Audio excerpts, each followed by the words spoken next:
बता दें, शरद पवार के इस्तीफे से जुड़ी हुई खबर ये कि बेटी सुप्रिया सुले को एनसीपी का अध्यक्ष बनाया जा सकता है, वहीं भतीजे अजीत पवार को महाराष्ट्र की कमान दी जा सकती है एनसीपी की, यानी कि महाराष्ट्र का अध्यक्ष बनाया जा सकता है।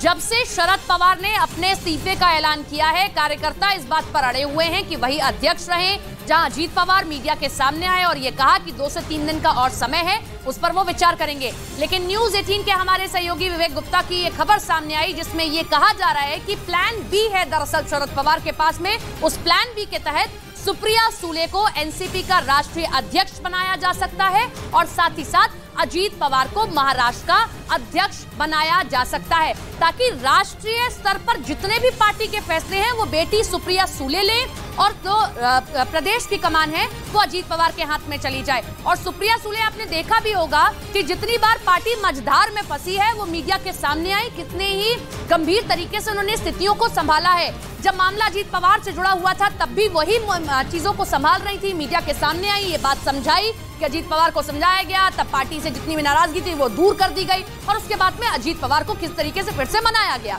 लेकिन अब खबर ये सामने निकल कर आ रही है कि 82 साल के शरद पवार ये कह रहे हैं कि वो राष्ट्रीय जो एनसीपी के राष्ट्रीय अध्यक्ष हैं उस पद से इस्तीफा देंगे और आगे जो कमेटी तैयार की गई है वो ये विचार करे कि आखिर कौन होगा अगला अध्यक्ष। विवेक हमारे साथ, हमारे सहयोगी जुड़ गए। विवेक, इसे प्लान बी के तहत माना जा रहा है कि अपनी बेटी को पूरे राष्ट्रीय अध्यक्ष की कमान दे दे और प्रदेश अध्यक्ष बनाए अपने भतीजे को। बिल्कुल सही कहा आपने। देखिए, शरद पवार के जब से उन्होंने ऐलान किया है तब से काफी सारी बातें अब सामने आ रही है कि आखिरकार एनसीपी पार्टी को कौन संभालेगा। जो सूत्रों के मुताबिक जो जानकारी मिल रही है कि इसमें हो सकता है कि शरद पवार एक बड़ा फैसला ले ले और अपनी बेटी सुप्रिया सुले को नेशनल पार्टी अध्यक्ष बना दें और अजीत पवार को स्टेट पार्टी अध्यक्ष बना दें, ताकि दोनों अपने अपने कामों में काम करते रहें और दोनों लोग किसी भी काम में अपने उसमें जो भी इंटरफेरेंस ना करें। तो ये शरद पवार का प्लान भी हो सकता है। इसमें दोनों सुप्रिया सुले और अजीत पवार दोनों खुश हो सकते हैं, क्योंकि देखिए इस पूरे मामले में अगर किसी तीसरे को अगर अध्यक्ष बनाया जाता है तो अजीत पवार नाराज हो सकते हैं, सुप्रिया सुले नाराज हो सकती हैं।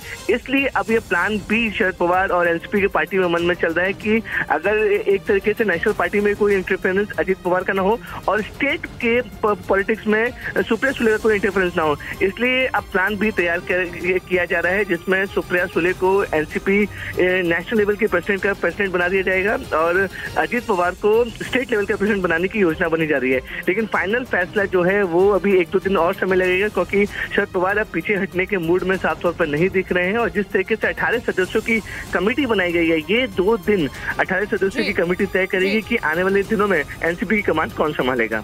बिल्कुल, और जो अस्थिरता दिख रही थी उसे स्थिर करने की कोशिश भी शरद पवार की हो सकती है। बहुत बहुत शुक्रिया आपका जुड़ने के लिए।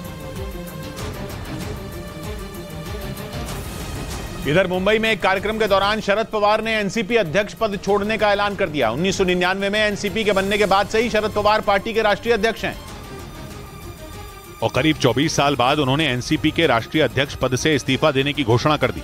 राष्ट्रवादी कांग्रेस पक्षाचा अध्यक्ष पदावर तो ऐसा निर्णय आज घेतलेला। 82 साल के शरद पवार ने अध्यक्ष पद छोड़ने का ऐलान ऐसे वक्त में किया जब पिछले दिनों एनसीपी में फूट की खबरें सामने आई थी। खबरें थीं कि अजीत पवार एनसीपी के कई विधायकों के साथ बीजेपी में शामिल हो सकते हैं।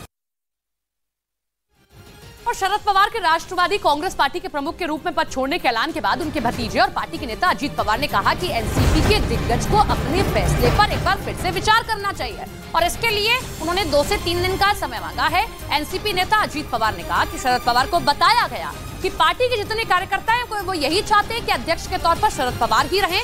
इस पर पवार ने अपने फैसले पर पुनः विचार करने के लिए 2 से 3 दिन का समय मांगा है।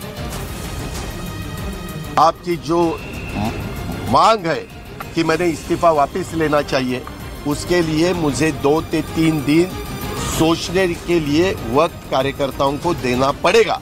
उन्होंने एक बताया, अगर ये मेरा मैसेज देने के बाद कार्यकर्ता अगर नहीं उठे तो मैं उनका सुनने वाला नहीं हूँ।